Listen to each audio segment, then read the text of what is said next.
Assalamualaikum warahmatullahi wabarakatuh. Alhamdulillah alladzi hadana li hadza wa ma kunna linahtadiya laula an hadana Allah. Segala puji bagi Allah Jalla Jalaluh yang telah memberikan petunjuknya kepada kita. Allah yang kasih hidayah sama kita. Kita jadi ngerti agama ini. Kita jadi mau melaksanakan perintah dan menjauhi larangan. Kita jadi faham tentang hakikat kehidupan ini. Kalau bukan karena Allah yang memberikan hidayah kepada kita, kita nggak akan dapat bimbingan dan petunjuk itu. Allahumma salli wa sallim ala abdika wa rasulika sayyidina wa maulana Muhammadin wa ala alihi wa ashabihi ajma'in. Ya Allah, semoga salawat dan salam senantiasa Engkau curahkan untuk hamba kekasih-Mu, untuk baginda Nabi kita Muhammad alaihi salatu wassalam, manusia terindah yang pernah menginjakkan kakinya di muka bumi ini, yang kita gak bakalan masuk surga kalau kita tidak meniti jalan yang diajarkan beliau alaihi salatu wassalam. Semoga salat itu bersambung untuk keluarga beliau, untuk istri-istri beliau, untuk putra-putri beliau, dan untuk seluruh sahabat Nabi, dan semoga Allah meridai kita bersama mereka. Jamaah rahimakumullah. Hari ini kita akan belajar tentang siapa yang berkewajiban memberikan nafkah. Dan seperti apa nafkah itu? Dan kapan nafkah itu diberikan? Kehidupan berkeluarga tanpa bimbingan agama, maka akan jauh panggang dari api. Harapan-harapan hanya tinggal cerita. Mimpi dan cita-cita akan sirna dan menguap. Allah utus Rasulnya. Allah turunkan kitabnya. Dan Allah mengatakan, فَمَنِ اتَّبَعَ هُدَايَ فَلَا يَضِلُّ وَلَا يَشْقَى. Barang siapa yang mengikuti petunjukku, maka dia tidak akan tersesat dan tidak akan menderita. Kebanyakan manusia yang hidup di muka bumi ini, tatkala berpaling dari petunjuk Allah Azza wa Jalla, walaupun dia hidup dengan segala kemewahan dan fasilitas yang membuatnya seharusnya berbahagia, tapi nggak bakalan.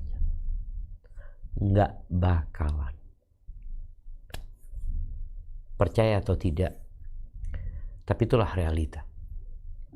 Berapa banyak senyum di kamera yang dibuat-buat. Bahkan boleh jadi seorang itu bersenyum atau acting 2, 3, 4, 5 kali agar senyumnya benar-benar mempesona, membuat orang yang melihat mengira bahwa dia hidup bergembira, padahal hanya acting belaka. Dan rumah tangga ini adalah pondasi sebuah bangsa. Apabila rumah tangga tidak mengikuti arahan dan petunjuk agama, maka nusa dan bangsa akan hidup dalam kegelisahan, walaupun nampaknya mereka negara maju. Maju kemana? Bicara nafkah, apa sih nafkah itu? Para ulama menyebutkan nafkah itu adalah kecukupan yang diberikan kepada orang-orang yang menjadi tanggung jawabnya dari makanan,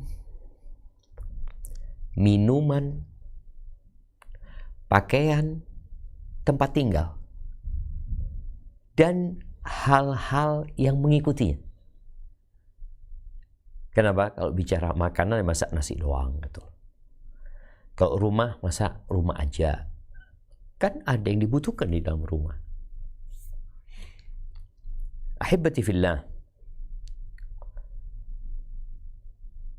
para suami, ya bicara siapa yang wajib memberikan nafkah, maka kita bicara nafkah suami kepada istri. Kita nggak akan berbincang tentang nafkah ayah kepada anaknya atau nafkah anak kepada orang tuanya. Mungkin kita akan bahas pada pertemuan yang lainnya. Tapi kita akan bicara secara khusus nafkah suami atas istri. Allah mensyariatkan para suami untuk memberikan nafkah kepada istrinya.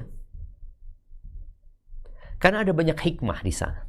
Tapi sebelum kita bicara tentang hikmah disyariatkan nafkah ini, mungkin kita baca firman Allah Azza wa Jal di surat At-Talaq ayat 7.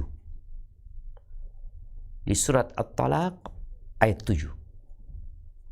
Nah, silahkan dibaca. A'udzu billahi minasyaitonir rajim. Bismillahirrahmanirrahim. Liyunfiq dzu sa'atin min sa'atihi wa man qadira 'alaihi rizquhu falyunfiq mimma ataahu Allah. La yukallifullahu nafsan illa ma ataaha. Sayaj'alullahu ba'da 'usrin yusra. Hendaklah orang yang mampu memberi nafkah menurut kemampuannya, dan orang yang disempitkan rezekinya hendaklah memberi nafkah dari harta yang diberikan Allah kepadanya. Allah tidak memikulkan beban kepada seseorang melainkan sekedar apa yang Allah berikan kepadanya. Allah kelak akan memberikan kelapangan sesudah kesempitan. Allahu Akbar. Iya, di ayat ini dengan jelas Allah Azza wa Jalla memerintahkan liyunfiq dzu sa'atin min sa'ati. Hendaklah suami, ini konteksnya suami, yang punya keluasan harta memberikan nafkah sesuai dengan keluasan harta yang dia miliki. Wa man qudira alaihi rizquhu, barang siapa yang ditakar rezekinya. Kan ada istilah di masyarakat itu, orang itu ya Allah tinggal buka keran keluar fulus ya. Ini orang fulusnya nggak ada nomor serinya umpamanya. Maka orang yang seperti ini ya berikan nafkah sesuai dengan keluasan yang Allah berikan kepadamu.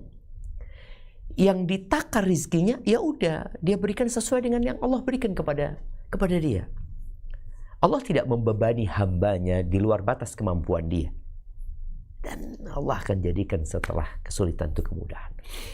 Tapi di ayat yang dibanggakan oleh kaum laki-laki ya, di surat An-Nisa ayat 34. Ini ayat yang mungkin seringkali seorang laki-laki membacakannya kepada istrinya agar sang istri tahu dengan posisi sang suami. Coba kita baca ayatnya. Nah, Ar-rijalu qawwamuna 'alan nisa'i bima faddalallahu ba'dahum 'ala ba'din wa bima anfaqu min amwalihim. فالصالحات قانتات حافظات للغيب بما حفظ الله واللاتي تخافون نشوزهن فعظوهن واهجروهن في المضاجع واضربوهن فإن أطعنكم فلا تبغوا عليهن سبيلا إن الله كان عليا كبيرا. Kaum laki-laki itu adalah pemimpin bagi kaum wanita.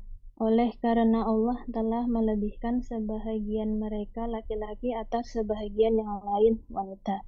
Dan karena mereka laki-laki telah menafkahkan sebagian dari harta mereka. Sebab itu maka wanita yang soleh ialah yang taat pada Allah lagi memelihara diri ketika suaminya tidak ada. Oleh karena Allah telah memelihara mereka. Wanita-wanita yang kamu khawatirkan nusyuznya, maka nasihatilah mereka dan pisahkanlah mereka di tempat tidur mereka, dan pukullah mereka. Kemudian jika mereka menaatimu, maka janganlah kamu mencari-cari jalan untuk menyusahkannya. Sesungguhnya Allah Maha Tinggi, Maha Besar. Barakallahu fiik. Kita lihat, Allah memang mengatakan ar-rijalu qawwamuna 'alan nisa. Laki-laki adalah pemimpin buat para wanita. Suami adalah pemimpin buat istri-istri. Baik, karena apa? Karena Allah telah memberikan kemuliaan atas dia. Allah berikan kepadanya kepribadian yang dengannya dapat memimpin. Ada fasilitas di diri. Yang kedua, wabima anfaqu min amwalihim. Jadi bukan karena satu hal, tapi karena dua hal. Yang kedua, karena mereka memberikan nafkah kepada istri-istri mereka dari harta mereka. Subhanallah. Para ulama menyebutkan ketika suami tidak memberikan nafkah, maka akan ada kepincangan dalam rumah tangga, dalam kepemimpinan dia. Nanti kita akan bahas bagaimana sikap seorang istri kalau suaminya tidak memberikan nafkah. Ini yang katanya pemimpin, ini yang katanya imam, ketika dia tidak memberikan nafkah, pincang kepemimpinannya, sehingga sang istri bisa keluar dari rumahnya. Loh, dia kan istri, seharusnya nurut dan taat. Naam, tapi kau punya kewajiban yang harus kau lakukan. Disyariatkannya memberikan nafkah ini, ya, ulama menyebutkan di antara hikmahnya, karena perempuan itu ditahan untuk tinggal di rumah, menjadi istri yang melayani suami, yang kelak akan menjadi ibu buat anak-anaknya. Maka mau tidak mau, sang suami harus memberikan nafkah kepada istrinya. Apa nafkah yang diberikan? Para ulama menyebutkan, anak ini akan membaca dari kitab Fiqhul Usrah. Karena penyusunannya begitu rapi, supaya semua permasalahan dalam urusan nafkah ini bisa kita kaji pada kesempatan kali ini. Di sini disebutkan bahwa saya wajib memberikan nafkah, makanan, minuman, dan pakaian secara global. Ukurannya atau standarnya adalah bil ma'ruf, mengikuti tradisi dan budaya yang ada. Mengikuti tradisi dan budaya yang ada. Di sini disebutkan, al-aslu fi nafaqah 'ala zawjah, asal nafkah diberikan kepada istri itu untuk memenuhi kebutuhan dia bil ma'ruf, dengan cara yang mengikuti tadi budaya dan tradisi yang ada, uruf ya. Apa yang dia butuhkan dari alat-alat untuk membersihkan diri, perabotan rumah, bahkan disebutkan di sini wa adawati zina wa ghairiha. Dan yang diperlukan untuk berias, untuk mempercantik dirinya. Lalu disebutkan kebutuhan istri berbeda dari satu masa ke masa lainnya, dari satu negeri ke negeri lainnya, dari satu suami ke suami lainnya. Ibn Adil ya, dia mengatakan bahwa nafkah itu ya disesuaikan. Jadi nggak ada standar angka yang bisa ditetapkan. Yang ada mengikuti suami, mengikuti di mana dia hidup, mengikuti istri, istrinya ini orang seperti apa. Bahkan disebutkan istri yang kurus berbeda dengan istri yang gemuk. Ada kebutuhan makannya kan beda-beda. Istri yang tinggi beda dengan istri yang nggak tinggi. Berkaitan dengan pakaian yang harus disiapkan, ranjang yang harus dipersiapkan untuk dia. Jadi yang kemudian nafkah di musim dingin beda dengan nafkah di musim panas. Kemudian makanan di negeri-negeri yang tropis berbeda dengan negeri-negeri mungkin yang salju, yang apa. Ikut uruf. Makanya nggak ada ketentuan yang ditetapkan oleh syariat. Yang ada bil ma'ruf. Dengan cara yang ma'ruf. Kemudian di sini disebutkan juga bahwasanya al-uruf, yang namanya uruf tadi, itu dari masa ke masa lainnya berbeda, dari tempat berbeda, dari kondisinya juga bermacam-macam, orang-orangnya juga berbeda. Kemudian disebutkan nafkah pada masa subur berbeda dengan nafkah pada masa paceklik.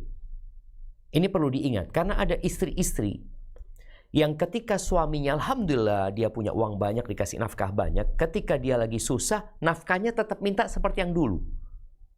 Ingat, nggak ada ketetapan. Yang ada bil ma'ruf. Kondisi suaminya sedang bangkrut. Kalau dulu mungkin nafkahnya Masya Allah banyak. Tapi dalam kondisi bangkrut mungkin berkurang. Bil ma'ruf yang penting. Kemudian disebutkan nafkah buat orang-orang yang hidup di pedalaman. Orang Badui beda dengan orang-orang yang hidup di perkotaan umpamanya. Beda nafkahnya. Walaupun orangnya sama. Tapi karena tempat hidupnya berbeda, berbeda pula nafkahnya.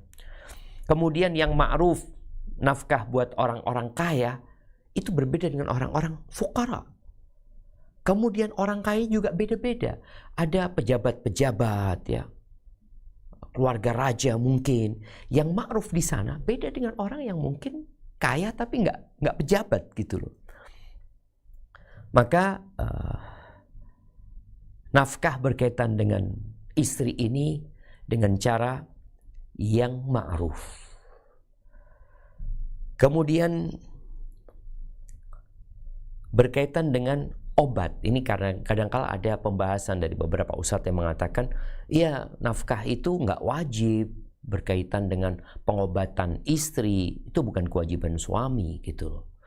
Sejatinya tidak ada nas yang mengatakan tidak wajib dan juga tidak ada nas yang mengatakan wajib. Kembali kemana? Kembali kepada uruf. Maka disebutkan bahwa sebagian ulama mewajibkan biaya pengobatan istrinya kepada suami. Artinya kalau tadi kita bicara nafkah itu sandang pangan dulu, papan nanti kita bicarakan sandang pangan dan yang mengikutinya. Artinya rumah itu harus ada listriknya, rumah itu atau biaya yang dia perlukan dalam kesehariannya. Sebagian ulama mengatakan wajib pengobatan itu ditanggung oleh suami. Sebagian mengatakan aujabaha hasabal uruf, diwajibkan sesuai dengan uruf. Kalau ternyata uruf di negeri itu biaya pengobatan itu yang menanggung orang tua sang perempuan ini, maka orang tuanya. Kalau urufnya seperti itu, artinya semua orang seperti itu. Yang nanggung putrinya ini sakit, yang nanggung bukan suaminya. Yang nanggung adalah bapak dari perempuan ini. Kalau budaya di tempat itu seperti itu, ya mengikuti. Jangan sampai kemudian dicela. Loh enggak, memang di sini seperti itu gitu. Kata Imam Syaukani, amma ijabud dawa fawajhu anna wujuban nafaqah alaihi. sebagian orang yang mewajibkan pengobatan itu atas suami, karena suami wajib memberikan nafkah kepada dia. Dan pengobatan ini lihifdzi sihatiha. Pengobatan ini untuk menjaga kesehatan sang istri. Waddawa'u min jumlati ma yufadu bihi sihatu. Dan obat ini memang untuk menjaga kesehatan gitu. Kemudian disebutkan oleh Syekh bin Utsaimin rahimahullahu taala, ad-dawa'u lizawja 'ala zawjatihi 'ala al-madhhab al-hayj. Syekh Utsaimin mengatakan pengobatan istri itu nggak wajib ditanggung oleh suami. Itu kalau mengikuti madhab, artinya madhab Hambali yang beliau sebutkan ini. Karena itu urusan emergensi yang di luar kewajiban nafkah. Tapi kata beliau, was-sahih fi hada an nattabi'al urf. Tapi pendapat yang sahih adalah mengikuti urf.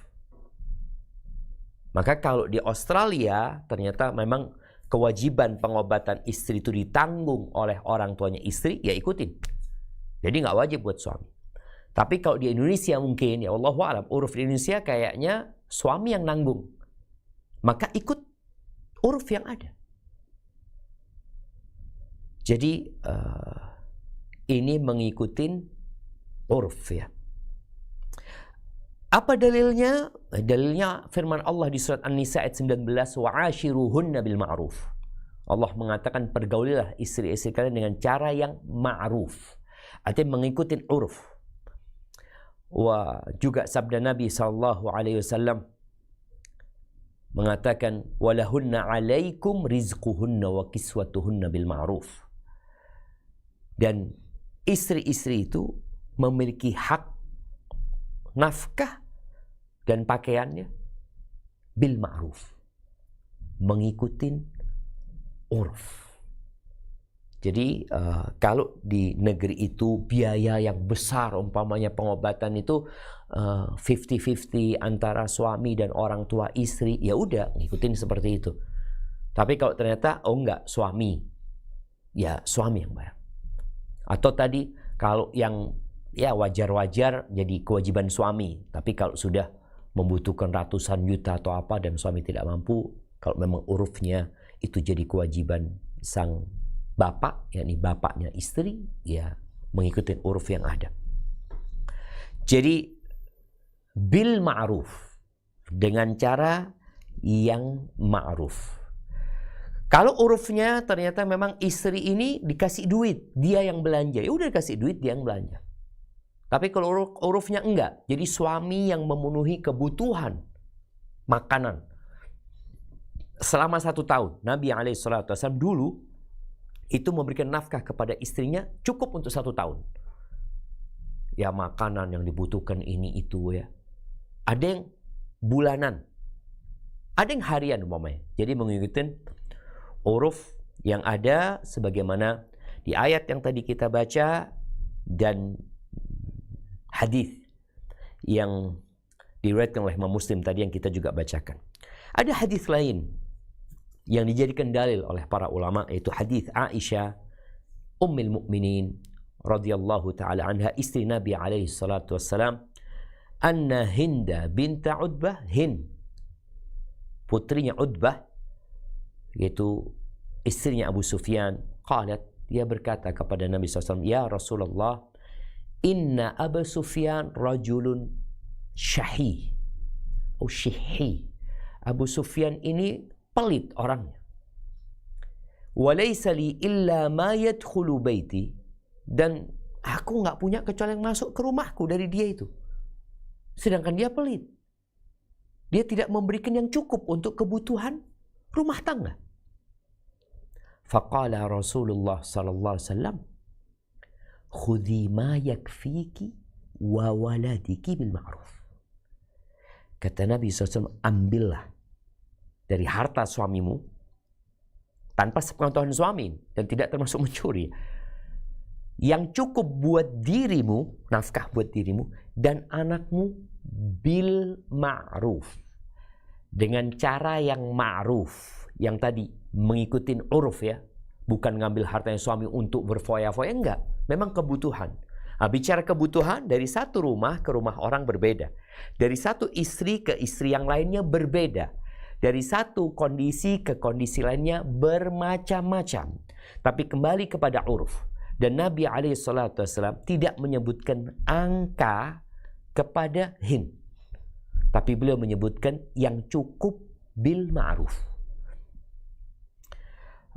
Maka bicara makanan ya, kalau boleh jadi ada orang yang makan pecel cukup.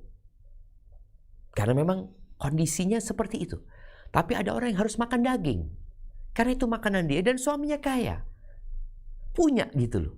Maka ketika engkau memberikan belanja kepada istrimu, ya dengan cara yang ma'ruf.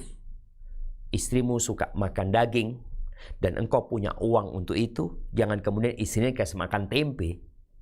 Kan nafkah, yang penting anak kasih nafkah. Yang penting anak kasih makan buat dia.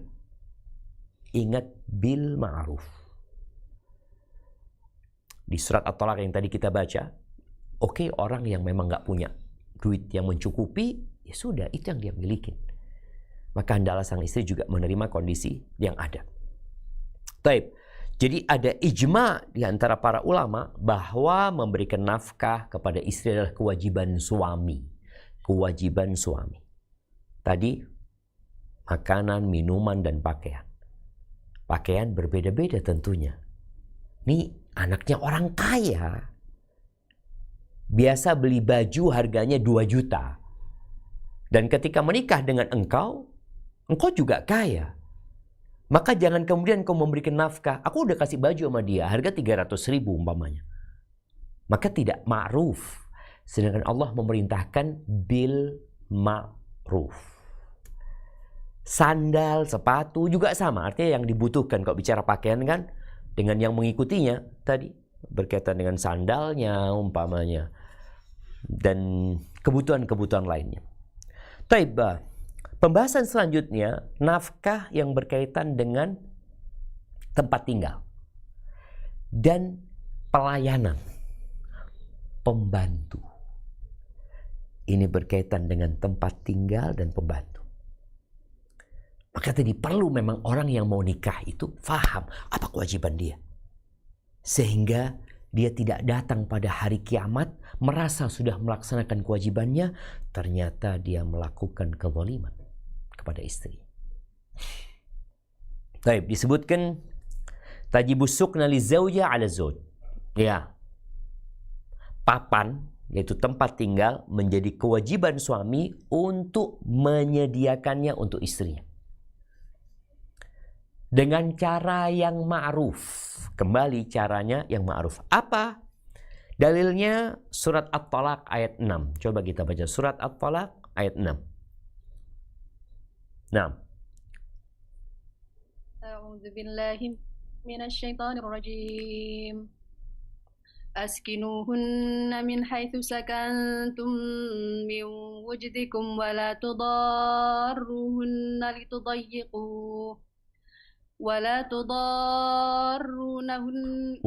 تضاروهن لتضيقوا عليهن وإن كن أولات حمل فأنفقوا عليهن حتى يضعن حملهن فإن أرضعن لكم فآتوهن أجورهن وأتمروا بينكم بمعروف وَإِن تَعَاسَرْتُمْ فَسَتُرْضِعُ لَهُ أُخْرَى. Tempatkanlah mereka para istri di mana kamu bertempat tinggal menurut kemampuanmu, dan janganlah kamu menyusahkan mereka untuk menyempitkan hati mereka. Dan jika mereka, istri-istri yang sudah ditalak itu sedang hamil, maka berikanlah kepada mereka nafkahnya sampai mereka melahirkan kandungannya. Kemudian jika mereka menyusukan anak-anakmu, maka berikanlah imbalannya kepada mereka, dan musyawarahkanlah di antara kamu segala sesuatu dengan baik. Dan jika kamu menemui kesulitan, maka perempuan lain boleh menyusukan anak itu untuknya. Barakallahu fikum. Ayat ini berkaitan dengan perempuan yang diceraikan. Kalau perempuan yang diceraikan wajib diberikan tempat tinggal, ini cerai yang raj'iyah, apalagi yang masih istri, maka lebih wajib lagi gitu. Dan bicara rumah Di sini Allah mengatakan wala tudaruhunna, jangan membahayakan mereka. Bicara membahayakan mereka, para ulama menyebutkan nggak boleh menggabungkan dua istri dalam satu rumah. Karena itu membahayakan mereka, kecuali mereka ridho. Kemudian berkaitan dengan apakah wajib menantu untuk tinggal bersama mertua. Nah, suami harus paham, istrimu punya hak tempat tinggal. Tempat tinggal minimal itu ada privasinya. Yang dibutuhkan apa? Ya kamar tidur, dapur, kamar mandi umpamanya, ada ruang tamu. Ya udah, berikan itu kepada istrimu. Terkadang ada yang harus tinggal sama mertuanya. Tapi nggak masalah tinggal sama mertua, tapi berikan privasi buat dia. Karena boleh jadi kumpulnya sama mertua ya menjadi masalah umpamanya. Padahal yang diinginkan dari rumah tangga adalah sakinah. Maka tolong para suami memberikan hak ini. Kecuali sang istri mengatakan, oh nggak apa-apa aku tinggal sama mertua, ya udah, dia menggugurkan haknya. Yang awalnya jadi hak dia menggugurkan. Tapi boleh jadi dengan berjalannya waktu ya, sang istri sering terjadi keributan sama mertua, sama ipar, kemudian dia minta haknya, maka tolong para suami penuhi haknya. Loh kan anak wajib berbakti kepada orang tua. Nah, engkau yang punya kewajiban berbakti sama orang tua, bukan istrimu. Istri membantu suaminya. Maka bagaimana baik-baik sama istri, supaya istri membantu suaminya berbakti kepada orang tua, dan paling tidak engkau berikan hak kepada istrimu. Tadi kalau bicara minimalnya, yang tadi udah disebutkan. Itu minimalnya. Tapi kalau cara yang ma'ruf, ya lain lagi nanti. Ini orang kaya, rumahnya seperti apa gitu. Ini anak orang kaya dan tinggal di kota. Nggak sama tuh rumah di kota dengan rumah di pedesaan umpamanya. Intinya Allah mengatakan wa'ashiruhunna bil ma'ruf. Pergaulilah mereka dengan cara yang ma'ruf. Taib, udah selesai nih. Berkaitan dengan tempat tinggal. Kemudian pembahasan tentang pembantu. Apakah wajib suami mendatangkan pembantu di rumah untuk membantu istrinya? Di sini disebutkan tajibu ujratul khadim ala zawjil musir li zawjatin yukhdamu mithluha. Wajib atas suami untuk membayar gaji pembantu apabila suami ini adalah suami yang punya kelebihan harta, musir, untuk seorang istri yang memang seperti dia itu membutuhkan pembantu. Ana ulangin. Wajib atas suami yang kaya, yang punya kelebihan harta, untuk mendatangkan pembantu dan menggaji pembantu itu untuk istrinya yang memang istri model kayak gini ini perlu pembantu.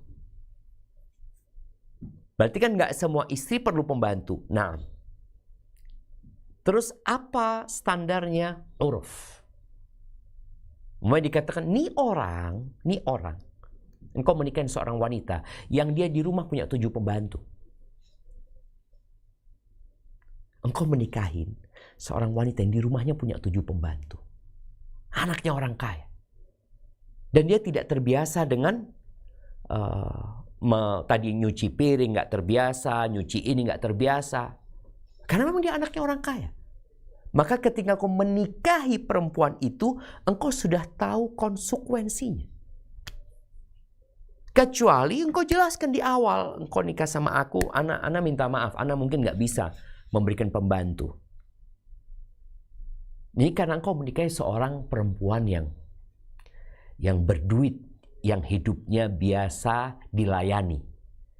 Tapi di sini disebutkan ya sesuai dengan kondisi suami ya. Sesuai dengan kondisi suami. Istri pun ya ketika engkau menikah dengan seorang laki-laki yang tidak mampu dan engkau memang biasa dilayani, engkau harus tahu diri. Suamiku nggak bakalan bisa bayar pembantu. Kenapa membuat makan aja susah? Maka di sini sang istri hendaklah tahu diri. Karena menikah itu pilihan. Sehingga bicara nafkah ini tadi, orang yang punya kelebihan harta, ya sudah, engkau berikan keluasan. datangkan pembantu umpamanya, mungkin di rumah memang ke orang kaya ada yang bagian cuci piring lain, ada yang bagian kebun lain, ada yang ini lain. Ya ada orang-orang seperti itu. Yang jelas itu jadi kewajiban suami kalau dia mampu. Dan posisi istrinya memang seorang wanita yang ya seperti dia dilayani, atau karena dia punya anak, atau karena dia sakit, atau hal-hal lainnya. Subhanallah, ini disebutkan wadzalika bittifaqil madzahibil fiqhiyyah al-arba'ah. Ini disepakati oleh 4 mazhab. Suaminya mampu, istrinya memang wanita yang biasa dilayani, atau kondisinya dia memang kondisi yang perlu dilayani. Para perempuan mungkin berpikir, Masya Allah, enak kalau gitu Ustaz ya. Iya, tapi ingat, ikut kondisi suami dan ikut strata sosial dirimu atau kondisi dirimu. Nah, apa dalilnya lagi? Surat An-Nisa ayat 19. Wa ashiruhunna bil ma'ruf. Pergaulilah istri-istri mereka dengan cara istri-istri ya, wa ashirhun, pergaulilah istri-istri itu dengan cara yang ma'ruf. Taib, ada pembahasan tentang hukum nafkah kepada istri setelah akad nikah tapi belum kumpul. Ini pendapat yang kuat, jumhur ulama berpendapat nggak wajib. Ada yang sudah akad nikah tapi mereka belum kumpul. Atau nikahnya online ya, jarak jauh, yang ini di Australia, yang ini di Indonesia, nikah baru ketemu nanti liburan tahun depan ya. Apakah selama masa menunggu itu wajib bagi suami untuk memberikan nafkah? Tidak. Tidak. Jadi jangan sampai menuntut hak. Anak kan sudah istri, iya. Tapi belum kumpul. Masih akad nikah saja. Maka tidak wajib. Taib, di sini disebutkan miqdarun nafkah. Kadar nafkah yang diberikan itu, maka disebutkan ya ditakar nafkah itu sesuai dengan al-kifayah, kebutuhan, kecukupan, sesuai dengan kecukupannya. Ahibati fillah. Nah, kemudian bagaimana kalau suaminya dalam kondisi sulit, nggak bisa memberikan nafkah? Apakah jadi gugur? Suaminya nggak punya duit, tidak bisa memberikan nafkah. Suaminya di PHK, usahanya bangkrut. Disebutkan jumhur ulama mengatakan la tasqutun nafaqah bi'isari zauj. Tidak gugur kewajiban memberikan nafkah karena kondisi suami dalam kesulitan.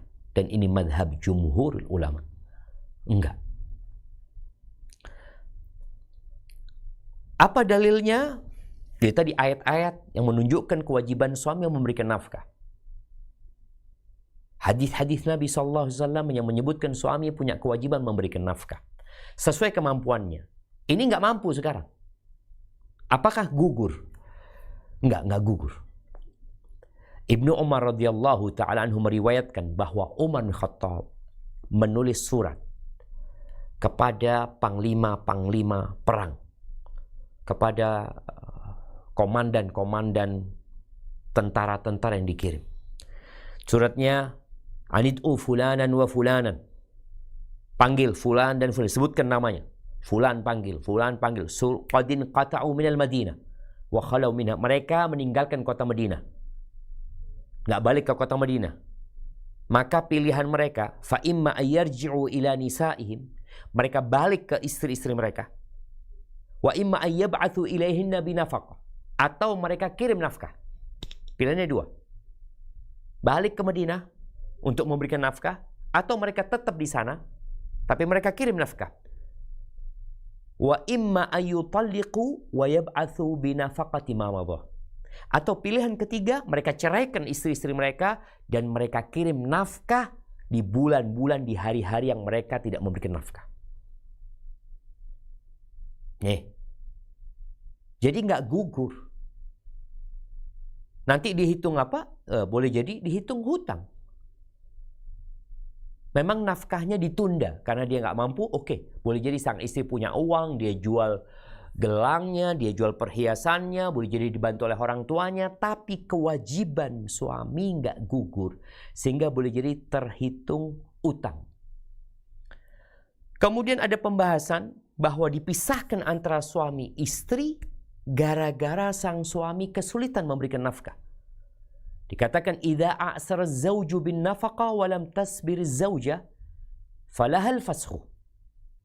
Apabila suami kesulitan untuk memberikan nafkah kepada istrinya dan istrinya tidak tahan dengan kondisi yang ada, maka sang istri bisa fasakh, membatalkan pernikahannya. Ini madhab jumhur ulama. Kemudian waktu memberikan nafkah ya kembali kepada uruf ya. Bisa di depan, bisa di belakang ya. Diperbolehkan untuk memberikan nafkah di awal bulan atau mungkin nggak mampu anak kasih di akhir bulan. Kemudian ingat kalau sang suami pernah tidak memberikan nafkah dalam kurun waktu yang cukup lama, nggak cukup lama pun sebulan 2 bulan dia tidak ngasih nafkah, sebagaimana dibahas baru saja, la tasqutu nafaqatu ma madha 'ala zawj, nggak gugur kecuali sang istri mengikhlaskan. Wa tasiru dainan lizaujah. Jadi nafkah yang seharusnya diberikan kepada istri, kemudian sang suami tidak memberikannya, maka terhitung hutang suami kepada istri. Kecuali sekali lagi istrinya mengikhlaskan. Ini madhab jumhurul ulama ya.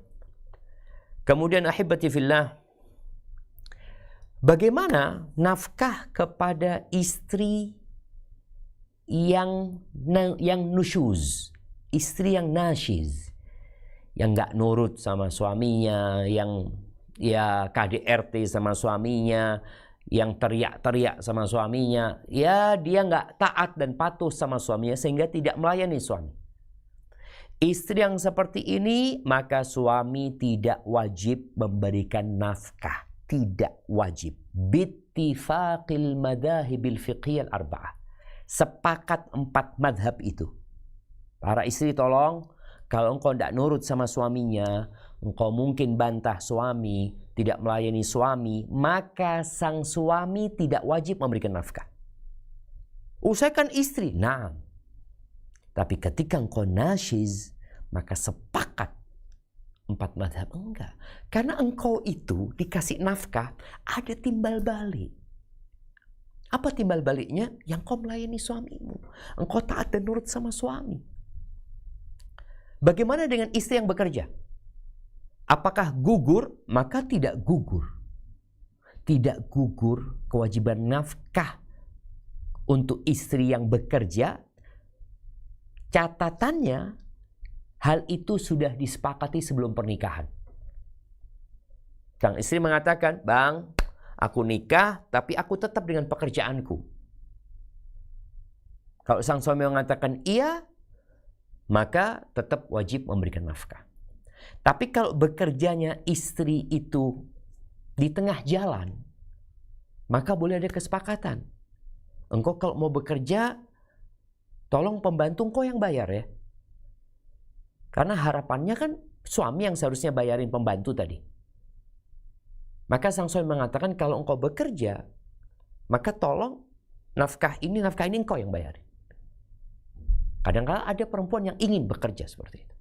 Sehingga tentunya pelayanan dia kepada suami akan berkurang. Maka ini ya tergantung kesepakatan di antara suami istri.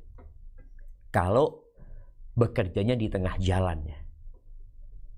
Tapi ingat, istri nggak punya kewajiban bekerja sebenarnya.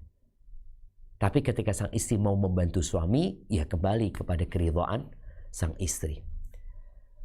Tapi bagaimana nafkah buat istri yang suaminya merantau? Nggak ada. Suaminya merantau ke Australia umpamanya tadi. Istrinya di Indonesia. Atau merantau ke tempat lainnya ya. Kan istri nggak bisa melayani suami. Ya tetap kan engkau yang meninggalkan dia. maka engkau tetap wajib memberikan nafkah kepada istri yang LDR-an sama suaminya, berdasarkan tadi athar dari Umar bin Khattab ketika dia memerintahkan kepada komandan-komandan pasukan untuk mengirim atau untuk memulangkan prajurit-prajurit yang tidak memberikan nafkah, atau mereka mengirimkan nafkah, atau mereka menceraikan istrinya dan memberikan nafkah di waktu-waktu yang seharusnya mereka memberikan nafkah, tapi mereka tidak memberikan nafkah. Taib, bagaimana sikap istri terhadap suami yang tidak memberikan nafkah? Ada beberapa pilihan. Asy-Syairazi, Asy-Syafi'i dalam kitabnya Al-Muhadzab disebutkan, wa in ikhtarat al-maqam ba'da al-i'sar awil muqam ba'da al-i'sar. Kalau sang istri ini memilih untuk bertahan dalam kondisi suaminya tidak bisa memberikan nafkah. Jadi ada yang tidak bisa, ada yang tidak mau. Ya sama-sama sebenarnya. Kalau yang sulit aja tetap wajib, apalagi yang nggak mau ya. Maka kalau suami tidak memberikan nafkah kepada istrinya, baik dalam kondisi tidak mampu atau tidak mau, lam yalzam hatamkin minal istimta'. Maka nggak wajib seorang istri melayani suaminya. Suaminya datang minta digauli, minta ini, nggak wajib. Walaha an takhruj min manzil, dan boleh seorang perempuan ini istri keluar dari rumahnya ke tempat orang tuanya. Kenapa suamiku nggak ngasih nafkah sama aku? Aku makan di rumah orang tua. Aku tinggal di rumah orang tua. Ketika suaminya tidak memberikan, tadi kita udah bicarakan nafkah, bukan hanya tempat tinggal, tapi sandang, pangan, kemudian yang mengikutinya. Li'anna tamkin fi muqabalatin nafkah, disebutkan sang istri punya kewajiban melayani suaminya karena suami memberikan nafkah. Fala yajib ma'adamnya, maka tidak wajib bagi dia melayani suami ketika tidak ada nafkah. Di syarah Al-Muti'i untuk penjelasan yang baru saja dibaca, beliau mengatakan, idza thabata i'sar zauj khuyrat baina thalathati asya. Tadi kalau kondisi suami tidak memberikan nafkah karena kesulitan, apalagi yang tidak mau ya, maka sang istri punya 3 pilihan. Pilihan pertama, membatalkan pernikahannya. Bukan gugat cerai, pernikahannya dibatalin. Bukan khulu yang kemudian sang istri membalikan mahar, enggak. Ini pernikahannya harus dibatalin. Kenapa? Lu ini nggak ngasih nafkah. Gimana rumah tangga suami nggak ngasih nafkah? Istri punya hak untuk menuntut perceraian, pernikahannya dibatalkan. Yang kedua, wa baina an tuqima ma'ahu wa tumakkinahu minal istimta'i biha wa yathbut laha fi dhimmatihi ma yajibu 'alal mu'sir min nafaqah. Pilihan kedua, dia tetap tinggal bersama suaminya, dia melayani suaminya, tapi kewajiban nafkah tetap terhitung atas suaminya dan menjadi hutang. Dihitung hutang. Taib. Yang ketiga, wa baina an tuqima 'ala nikah. Pilihan ketiga, dia tetap menjadi istri posisinya, tapi dia nggak wajib melayani suami, bal takhruj min manzil, bahkan dia boleh keluar dari rumahnya. Dia boleh keluar dari rumahnya. Kenapa? Tadi disebutkan nafkah itu sebagai timbal balik karena dia melayani suaminya. Ini ya, dia melayani suami karena diberi nafkah ya. Ketika tidak dikasih nafkah, ya sudah. Dia nggak punya kewajiban. Pilihan yang keempat sebenarnya, dia mengikhlaskan. Tetap melayani suaminya, dia mempertahankan rumah tangganya demi ya menjaga keutuhan dan demi pendidikan buat anak-anaknya, ya nggak apa-apa.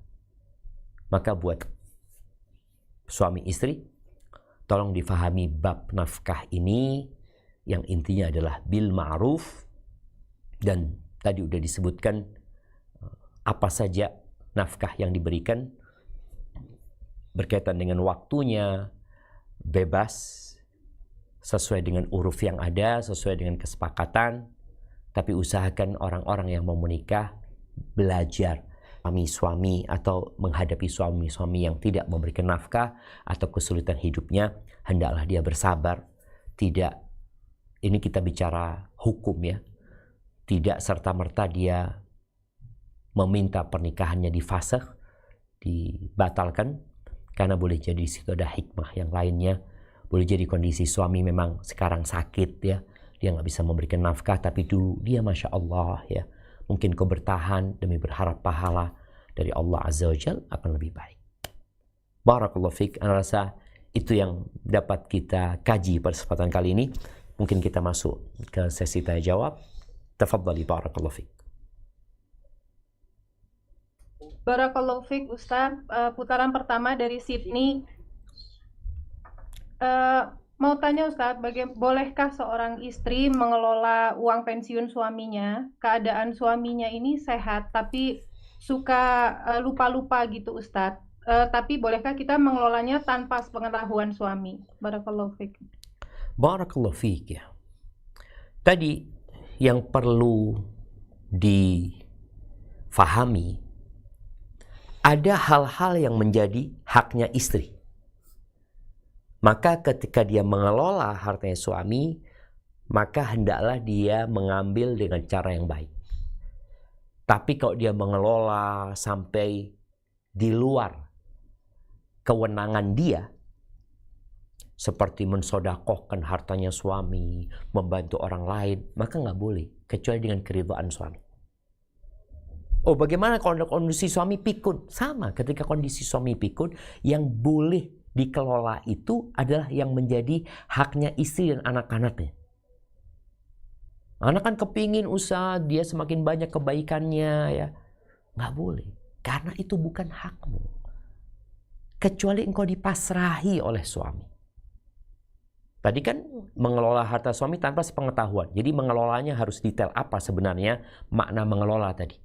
Tapi kalau dia ngomong sama suaminya, bang, aku akan keluarkan sedekah dari uangmu, sekian-sekian, dalam kondisi akalnya suami masih ada. Dan suami mengatakan, oke, nggak apa-apa, seperti itu. Aku ingin ini tuh, oke, nggak apa-apa. Oh, silahkan. Karena itu hartanya suami.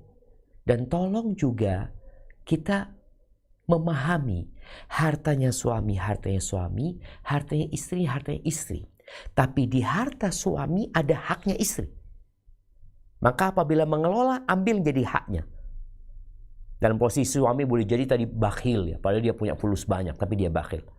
Kata Nabi SAW, khudhi, ambillah yang cukup buat engkau dan mencukupi buat anakmu bil ma'ruf, dengan cara yang ma'ruf. Tidak berlebih-lebihan, tidak kemudian membangkrutkan suaminya, tapi dengan cara yang memang sesuai dengan kebutuhan dan sesuai dengan budaya dan tradisi yang ada. Hadza wallahu a'lam bissawab. Na'am.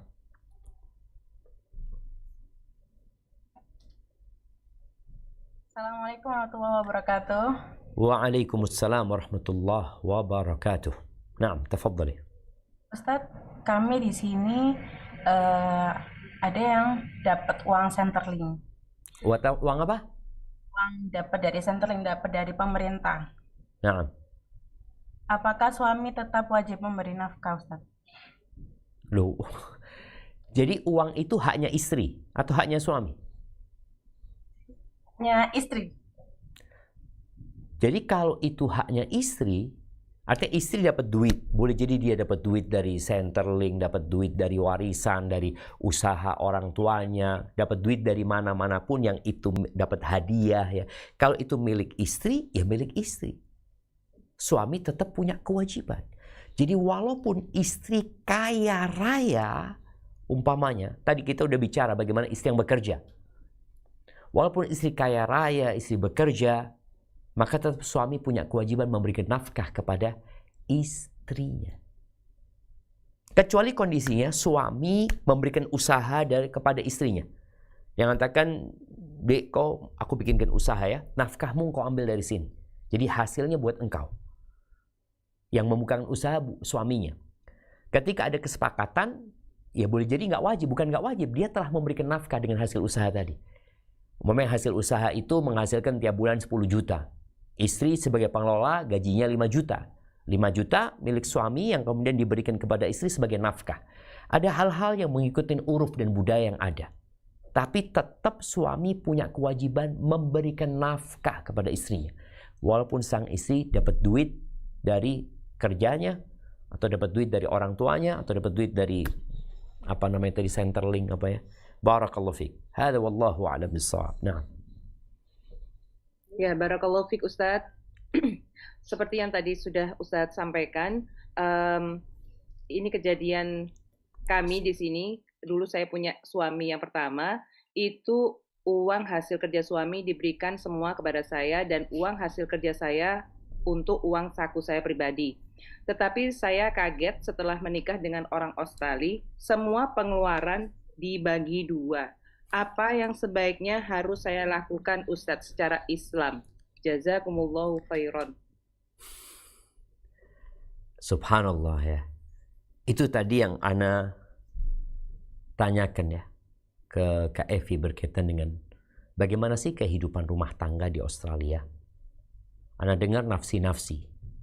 Ternyata memang ada mungkin yang seperti itu. Tapi ada yang enggak. Buktinya ketika menikah dengan suami yang pertama tadi, full. Suami yang memenuhi kebutuhannya. Dan punyanya istri ya punyanya istri. Seperti itu. Kecuali tadi ada kesepakatan ya. Kesepakatan yang dibuat karena istri mau kerja, maka sang suami mengatakan kalau gitu boleh jadi dari hasilmu itu sebagian buat memenuhi kebutuhan rumah tangga. Karena umpamanya tadi harus bayar pembantu, harus ini itu yang seharusnya itu bisa dikerjakan sama istri kalau istri nggak bekerja. Itu ngikutin kesepakatan.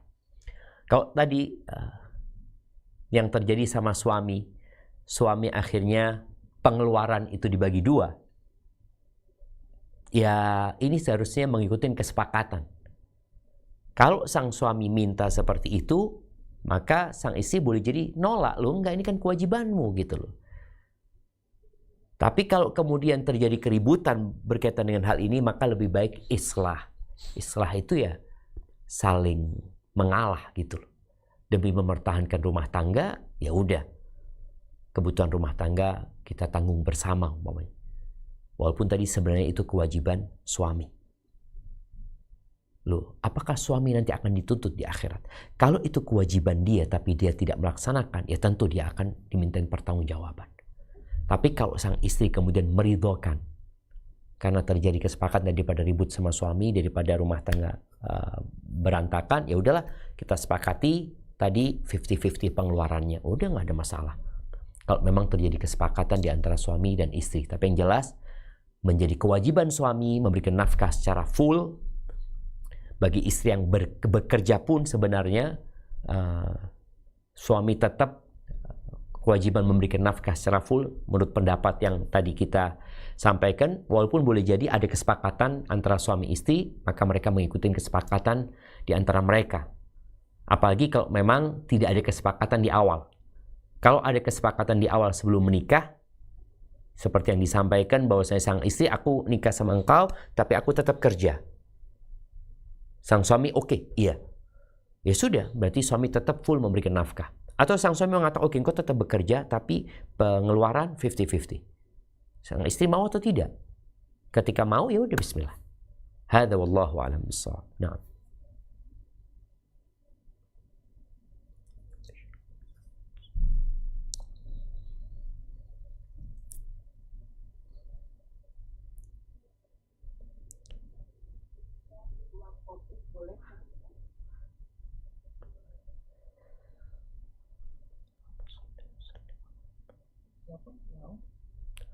Naam, tafadhali.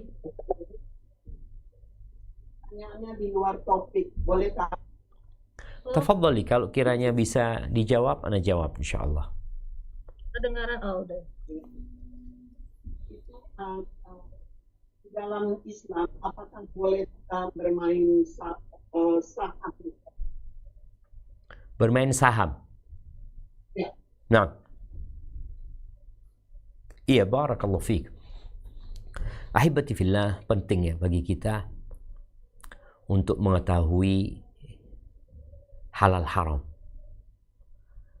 Karena akan datang suatu masa La yubalil mar'u min aina iktasab. Kata Nabi SAW, akan datang suatu masa di mana orang tidak peduli dari mana dia mendapatkan penghidupan. Amin halalin, amin haram.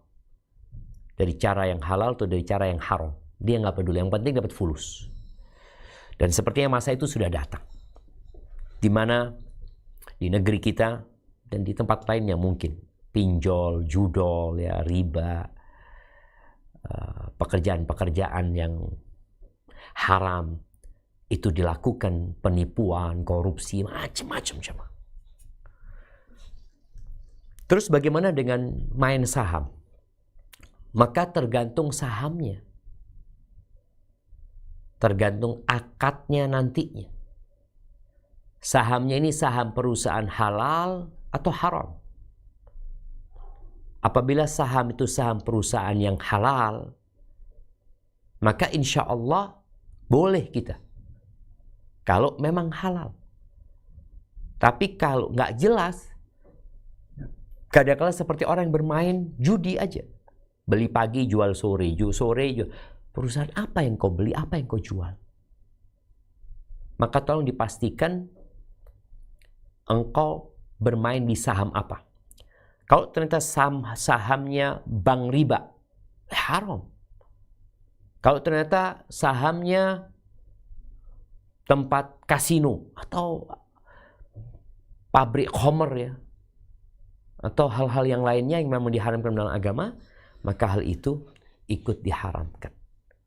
Maka ahibati fillah, tolong kita berhati-hati, karena anak ingat di Arab Saudi dulu sempat, ya, orang-orang ini yang punya uang akhirnya berpikir main saham.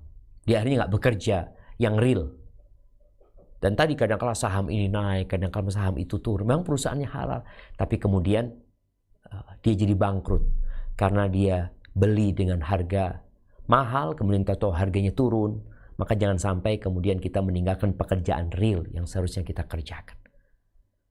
Hadza wallahu alam bissawab. Na'am. Assalamualaikum warahmatullahi wabarakatuh. Barakallahu fiik Ustaz. Waalaikumsalam warahmatullahi wabarakatuh. Naam, tafadhali. Iya Ustaz, ada pertanyaan. Apakah boleh seorang laki-laki dia mewajibkan bagi dirinya sendiri itu syaratnya jika mau menikah nanti pokoknya wanitanya itu haruslah yang mau bekerja. Apakah itu diperbolehkan Ustaz? Jazakallah khair. Barakallahu fiik. Naam ahibati fillah, urusan ini kembali kepada kesepakatan. Artinya sang suami minta istrinya bekerja. Tinggal sang istri, ini kesepakatan sebelum terjadi pernikahan. Tapi kalau kesepakatan setelah pernikahan, maka nggak boleh. Bukan nggak boleh, maksudnya dia mewajibkan istrinya bekerja, enggak. Engkau yang harusnya bekerja. Tapi kalau ketika sebelum pernikahan, sang suami minta istrinya untuk bekerja, kemudian sang istri menyetujui hal itu, maka wallahu a'lam bishawab, al-mu'minuna ala syurutihim. Orang-orang beriman itu sesuai dengan kesepakatan yang dibuat di antara mereka. Kalau memang ada kesepakatan seperti itu. Contoh, sang suami mengatakan, aku mau nikah ya dengan engkau, tapi tinggal bersama orang tuaku. Tadi kita bicara, istri punya hak tempat tinggal sendiri. Tapi sang suami menyampaikan, aku punya orang tua sudah sepuh. Maka nikah, tapi engkau tinggal di rumahku. Sebagaimana istri juga punya hak mengatakan ketika aku mau nikah sama engkau, tapi jangan keluarkan aku dari rumah orang tuaku. Sang istri mau berkhidmat kepada orang tuanya. Maka ketika ada kesepakatan ini, ya nggak boleh suami tahu-tahu meminta istrinya hidup sama orang tua suami. Padahal sudah ada kesepakatan, dia tetap tinggal di rumah orang tuanya. Kalau sang suami yang ketika mau menikah menyampaikan syarat, dan syarat ini bukan syarat yang bertentangan dengan Al-Quran dan Sunnah. Sang suami mengatakan, aku mau menikah dengan engkau dengan catatan, engkau tinggal sama orang tuaku, aku mau minta bantuan engkau untuk ngurus orang tuaku sakit, orang tuaku sendirian, tinggal ibuku mamanya. Kau mau? Istri mengatakan, waduh berat lah kalau gitu. Ya sudah, nggak jadi. Nggak jadi. Sang istri mengatakan nggak mau, ya sudah. Atau sang suami mengatakan nggak mau, tadi sang istri mengatakan aku mau asalkan aku tinggal sama orang tuaku. Waduh, kau tinggal sama orang tuamu, sedangkan aku tinggal sendirian nantinya. Maka kembali kepada kesepakatan yang dibuat selama syarat dan ketentuan yang dibuat tidak bertentangan dengan syariat Allah Azza wa Jal, maka hendaklah dipenuhi.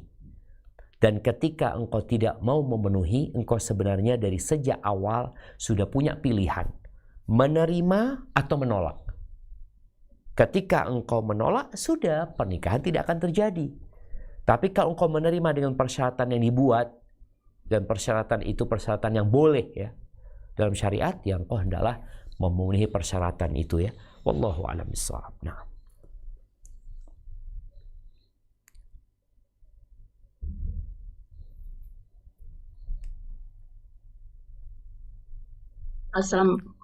Assalamualaikum Ustaz. Waalaikumsalam warahmatullahi wabarakatuh. Ya, Naam, Ustaz tadi kan membahas tentang jika hak-hak perempuannya tidak terpenuhi, maka ada namanya pembatalan pernikahan. Nah kan kalau kita sudah menikah, sudah keluar akta surat nikah gitu ya dok. Ustaz, ini contohnya gimana itu Ustaz? Afwan. Iya, kalau bicara seorang yang sudah menikah, udah keluar buku nikahnya, kemudian sang suami tidak memberikan nafkah kepada istrinya, di mana sang istri punya hak untuk membatalkan pernikahan tersebut ya, bukan gugat cerai, tapi pernikahannya dibatalkan, ini harus ke pengadilan. Jadi bukan dia yang membatalkan, karena boleh jadi apa yang dikatakan perempuan ini nggak benar. Sang suami boleh jadi, oh aku kasih nafkah. Maka di sini perlu ke pengadilan. Jadi berangkat ke pengadilan, kemudian disampaikan apa masalahnya, kenapa dia mengajukan fasakh, mengajukan bukan khulu ya, sekali lagi mengajukan untuk dibatalkan pernikahannya. Membatalkan pernikahan ini ada sebab-sebabnya, salah satunya tadi suami yang tidak mampu memberikan nafkah umpamanya, atau suami yang hilang nggak balik-balik, itu nanti bisa diajukan ke pengadilan. Nanti pengadilan yang memutuskan apakah benar suaminya tidak mampu memberikan nafkah, atau ternyata mampu memberikan nafkah cuma telat. Dia mengatakan gajinya insya Allah bulan depan baru turun. Berarti kan ada gaji yang akan datang sebenarnya.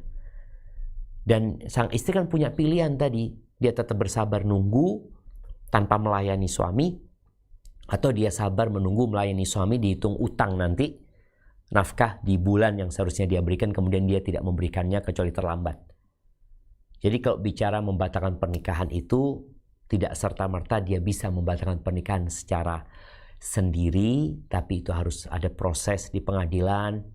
Kalau dulu mereka datang kepada Rasul Sallallahu Alaihi Wasallam, kemudian setelah itu datang kepada khalifah yang sesudahnya, kemudian mulai ada pengadilan-pengadilan yang menggantikan posisi pemerintah, maka kesanalah seorang pergi dalam rangka membatalkan atau menfasakh pernikahannya. Barakallahu fikum. Naam. Barakallahu fik Ustadz, putaran kedua dari Sydney lagi. Fadli barakallahu fikum. Pernah dengar Ustadz istilah nafkah madhiyah atau madiyah, dan istri boleh menuntut nafkah tersebut. Itu mohon penjelasannya Ustadz. Nafkah madhiyah atau mut'ah gitu Ustadz. Nah, yang ada hubungannya dengan perceraian. Oh, dengan atau perceraian, dengan perceraian. Nah, iya. Fikum mubarak ya. Kalau bicara mut'ah, mut'ah itu memang menjadi hak istri ketika dia diceraikan oleh suaminya. Jadi ketika seorang istri diceraikan oleh suami, dia punya hak nafkah berkaitan dengan masa iddahnya. Ada nafkah ini untuk talak raj'iyah, talak yang bisa balik lagi, itu ada nafkah madiyah. Kalau dikatakan nafkah madiyah tadi mungkin yang dimaksud adalah sandang, pangan, papan. Jadi selama dia di masa iddah, maka hendaklah dia diberi nafkahnya tadi sampai masa iddahnya lepas. Kalau orang hamil sampai melahirkan, kalau orang itu masih datang bulan, maka 3 kali suci atau 3 kali haid ya. Kemudian kalau dia yang tidak datang bulan karena masih kecil atau karena sudah menopause, maka 3 bulan. Ini nafkah madiyah yang harus diberikan. Adapun berkaitan dengan mut'ah, itu mut'ah buat perempuan yang diceraikan ya. Subhanallah, mungkin kita buka firman Allah di surat Al-Baqarah. Allah Azza wa Jalla mengatakan,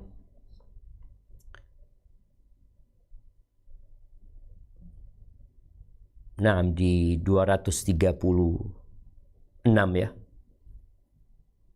Di 226 ini berkaitan dengan mut'ah. Allah mengatakan wa matti'uhunna 'alal musi'i qadaruhu 'alal muqtiri qadaruhu mata'an bil ma'ruf haqqan 'alal muhsinin ya. Ini berkaitan dengan ketika seorang bercerai, udahlah engkau, subhanallah jamaah. Ini sebuah keindahan syariat Allah Azza wa Jalla. Apabila pernikahan harus diakhiri, maka hendaklah diakhiri dengan cara yang baik-baik. Salah satunya tadi, berikan mut'ah kepada mereka. Sehingga ini bicara seorang istri yang diceraikan belum disentuh ya.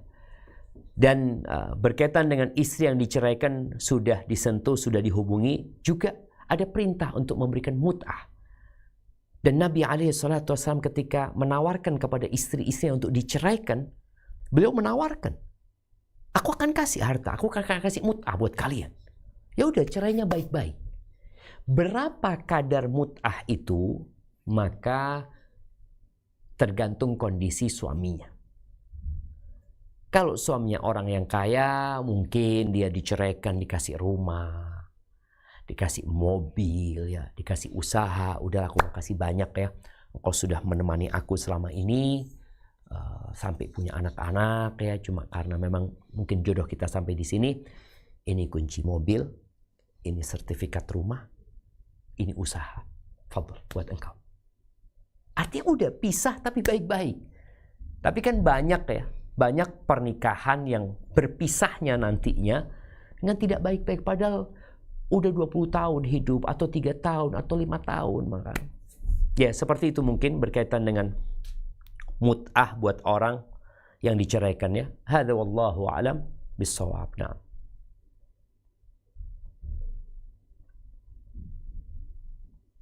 Tafadhal ya. Waalaikumsalam warahmatullahi wabarakatuh. Bagaimana kewajiban suami menafkahi anak istri yang dibawa ketika menikah lagi? Tunggu. Afwan.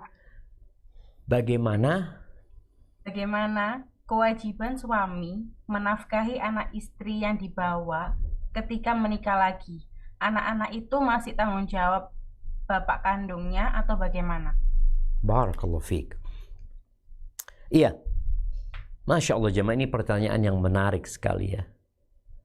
Berkaitan dengan ketika seorang laki-laki menikahi janda. Yang janda itu punya anak.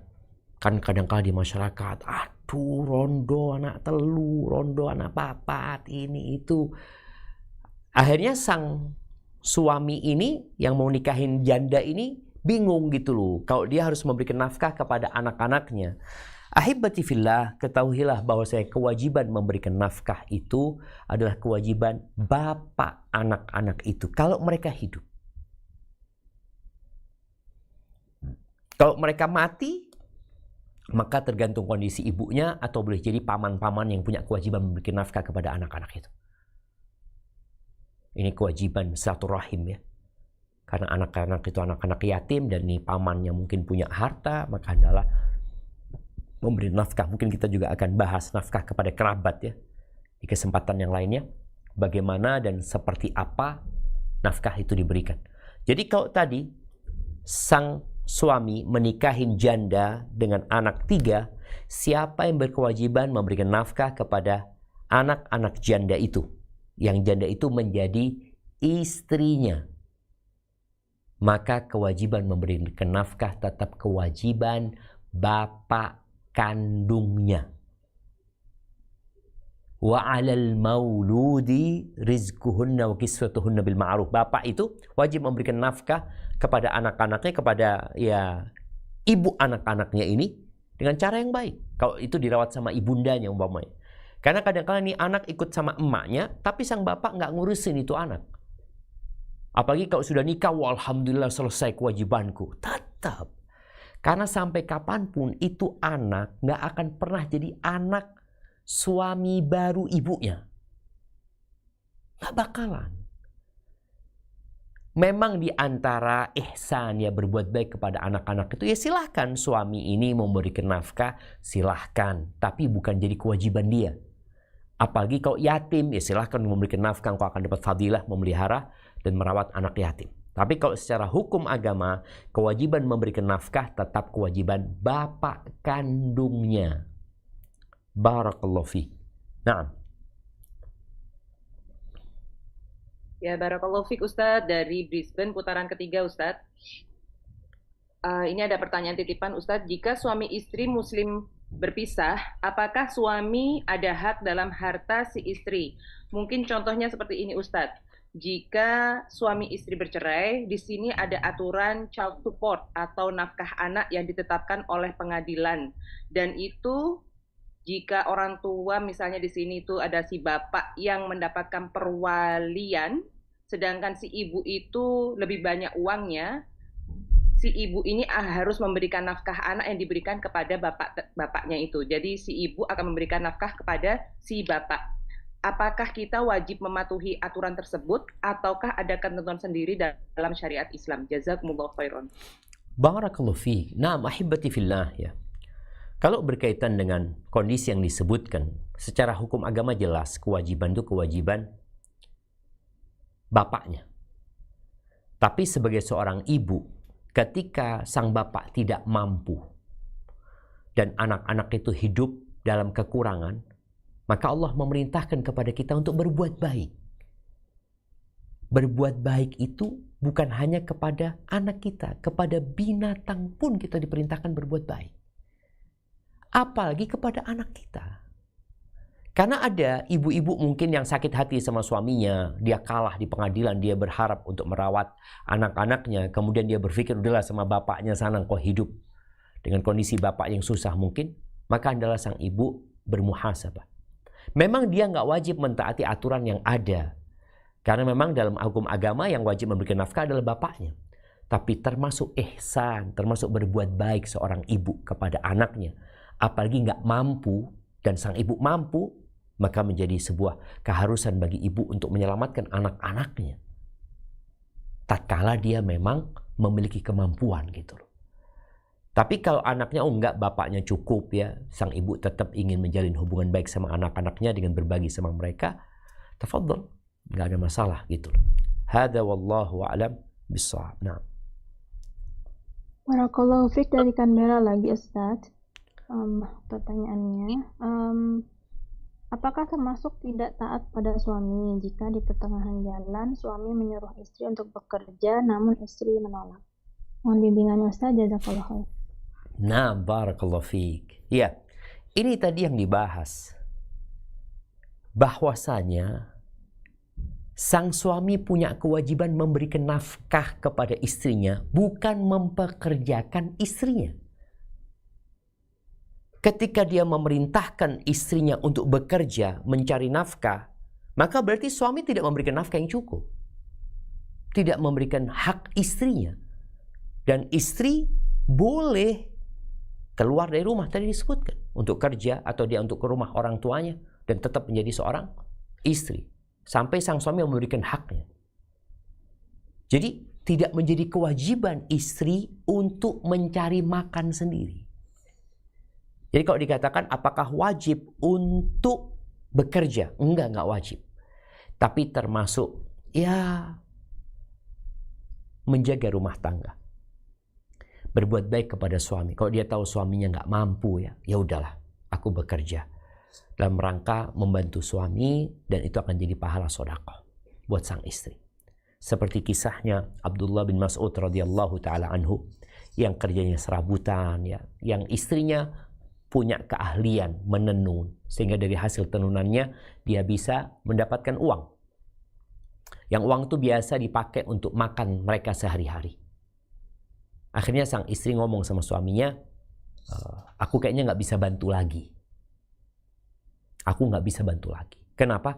Karena aku ingin bersedekah. Kita lihat ya, Ibnu Mas'ud mengatakan nggak apa-apa. Ya, karena memang bukan kewajiban istri memberikan nafkah gitu loh. Engkau mau bekerja lalu hasilnya mau disedekahkan, itu hakmu. Tapi kata Ibnu Mas'ud, engkau tanya kepada Nabi alaihi salatu wassalam. Lalu bertanyalah Zainab, istrinya Ibnu Mas'ud ini, dan jawaban Nabi alaihi salatu wassalam yang kau berikan kepada suami dan anak-anak yang ada di tempatmu itu sedekah gitu loh. Bahkan menjadi sedekah yang mulia ya. Dan ini perlu difahami oleh para suami juga, bahwa yang kau berikan kepada istrimu ketika kau berharap pahala dari Allah Azza wa Jalla, dihitung sedekah dan dapat pahala gitu loh. Hadza wallahu a'lam bissawab. Assalamualaikum Ustaz. Waalaikumsalam warahmatullahi wabarakatuh. Naam, tafadhali. Ya, pertanyaan putaran kedua dari Bert. Semisal ada suami punya istri 2 Ustaz, tapi istri yang kedua ini ikhlas untuk tidak dinafkahi karena saking cintanya sama suaminya. Dan malah kadang si istri yang suka kasih uang. Ini bagaimana pernikahan hukumnya Ustadz? Sedangkan istri yang pertama juga suka minta suaminya untuk menceraikan istri keduanya Ustadz. Barakallahu fiik. Barakallahu fiik ya. Tadi ketika sang istri menggugurkan haknya, maka nggak apa-apa. Fa in tibna lakum an syai'in minhu nafsa fakuluhu hani'an mari'an. Apabila perempuan-perempuan itu ridha dengan hati yang baik, maharnya nggak diminta. Nikah kan harus ada mahar. Kemudian kata sang istri setelah dalam udah bang, nggak usah bang, maharnya nggak udah dikasih, udah halal, atau dikembalikan nih. Atau tadi sang istri, udah engkau nggak usah kasih nafkah sama aku alhamdulillah cukup, yang penting kau ya bisa berlaku adil, mamanya. Engkau datang ke sini. Jadi ketika pernikahannya itu sah dan sang istri menggugurkan haknya, maka tidak mengapa. Jadi ya sudah, sesuai dengan kesepakatan. Tadi udah dibahas juga. Jadi kalau sang istri menerima kondisi suami yang seperti itu, ahlan wa sahlan. Kalau tadi istri pertamanya enggak, memang kewajiban suami yang memberikan nafkah. Jadi enggak harus istri ini menggugurkan. Ketika dia menggugurkan haknya, yaitu jadi kebaikan sang istri. Tapi sang suami tetap punya kewajiban memberikan nafkah kepada istrinya apabila mereka tidak menggugurkan hak mereka. Hadza wallahu a'lam bishawab. Kemudian kalau sang istri yang pertama meminta suami untuk menceraikan istrinya, ya tadi seharusnya kalau sang suami tetap melakukan kewajibannya dengan baik dan tidak menzalimin dirimu, ya engkau bertahanlah di rumah tanggamu. Itu ujian dari Allah Subhanahu wa taala, dan yakinlah bahwa ujian itu datang sesuai dengan kemampuanmu. Tapi kadangkala ya perasaan seorang wanita, kecemburuan dia yang akhirnya dia berharap terjadinya perceraian. Hadza wallahu a'lam bissawab. Nah. Barakallahu fiik Ustaz. Kedua. Naam, tafadhali. Wa fiik wa barakna. Bagaimana antara suami dan istri masalah standar nafkah menurut tapi menurut istrinya. Afwan, suaranya kecil ya. Bisa di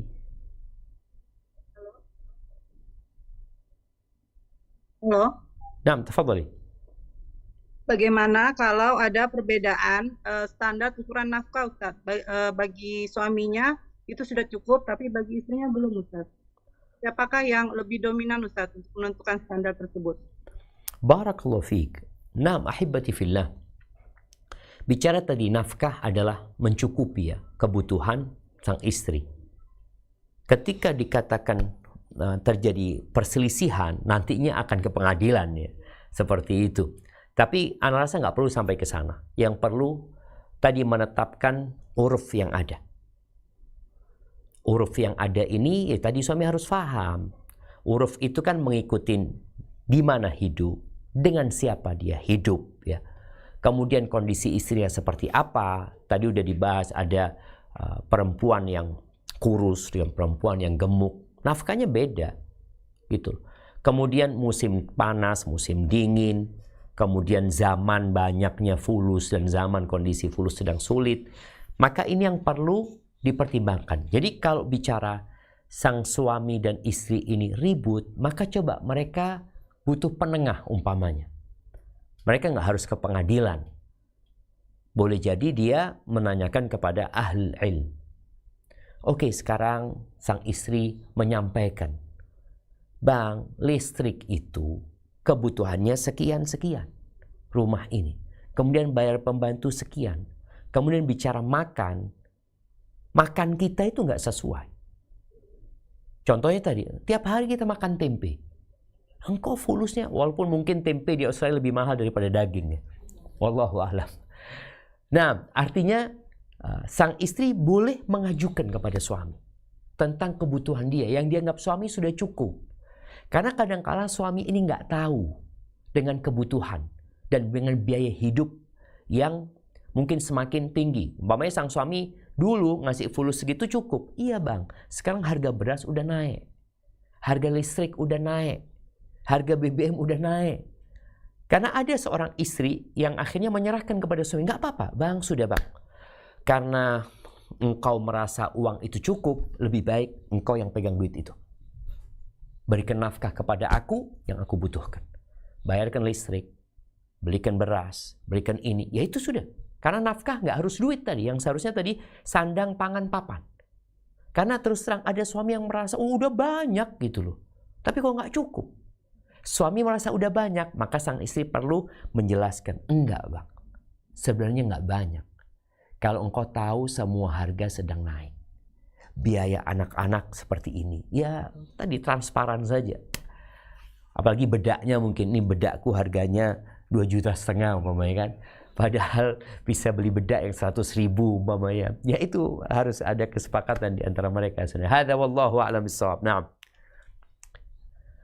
Iya Ustaz, mungkin waktunya udah habis Ustaz ya. Alhamdulillah. Lanjut next week Ustaz, insyaAllah Ustaz. Siap kalau gitu. Boleh satu Kak Evi, Pak Ustaz. Enggak, minggu depan aja, nanti enggak adil yang lain kesian. Siap, ya. insya Allah pekan depan lah. Nanti kalau pertemuan yang akan datang kita lanjutkan masalah nafkah ini. Ana berharap nanti kita bahas masalah nafkah keluarga nantinya, nafkah kepada orang tua, nafkah kepada kerabat ya. Supaya kita tahu dengan hak dan kewajiban kita. Jangan sampai kita merasa dizolimi padahal kita tidak dizolimi. Atau merasa sudah memberikan hak orang tua, hak anak-anak kita, padahal kita belum memberikan hak itu. Sampai berjumpa kembali. Semoga senantiasa dalam lindungan ilahi. Subhanakallahumma wa bihamdika asyhadu an la ilaha illa anta astaghfiruka wa atubu ilaik. Wassalamualaikum warahmatullahi wabarakatuh.